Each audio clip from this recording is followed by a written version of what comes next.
Hello, my name is Eva Pursula, and at the moment I am preparing my talk for the Agile Testing Days that will be in Potsdam in just a few weeks.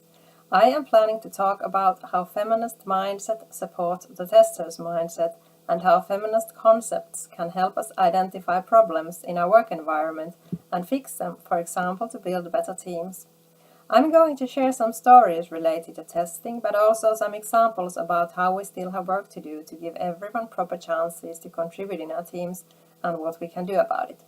On top of that, I also want to talk about what feminism can teach us about defining the tester's role. I only have 30 minutes for my talk, so it's difficult to go very deep in this, but I hope I'm able to provoke thoughts and deliver an empowering speech because that's pretty much what feminism is about and what I feel testers need today. To give you something concrete right away, here's one example about feminism and team building. Think about the informal traditions in your company. Do you all go for a beer together or play pool or something? I hope you do have something like that because having fun together, interacting, glues the teams together and also makes it easier to discuss about all the serious work stuff you should be discussing to make your product shine. Now, think about different team members. What kind of assumptions are you making about what these people like to do? Does everyone seem happy with their traditions? Does participating require something that is not as easy for everyone? For example, if you randomly go for a beer after work, is there someone who can't come as they have to go get their kids from the daycare? Or is there someone who might have some kind of a problem with alcohol? If you have any reason to suspect that someone might feel excluded, you could ask them whether they would like to help you fix this. Maybe you can make some small changes to include them as well, or maybe you can start a new tradition that is more inclusive, or maybe they are just shy and will start participating after you've made it clear that they really are welcome as well, or maybe they just don't want to hang out with workmates. You never know if you don't ask, and you'll never ask if you just assume. And that's one of the core messages of feminism.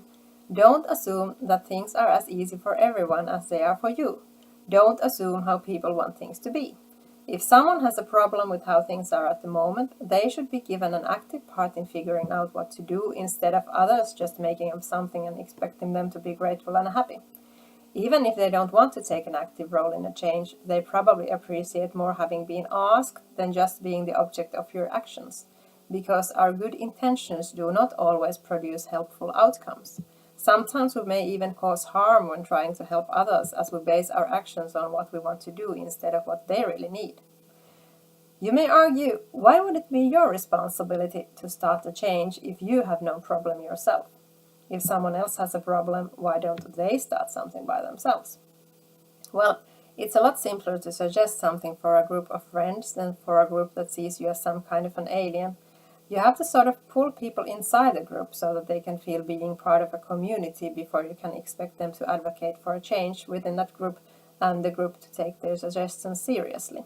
And besides, if you want a team where everyone shares their concerns about your product so that you can make it as good as possible, it is your problem if not everyone feels included.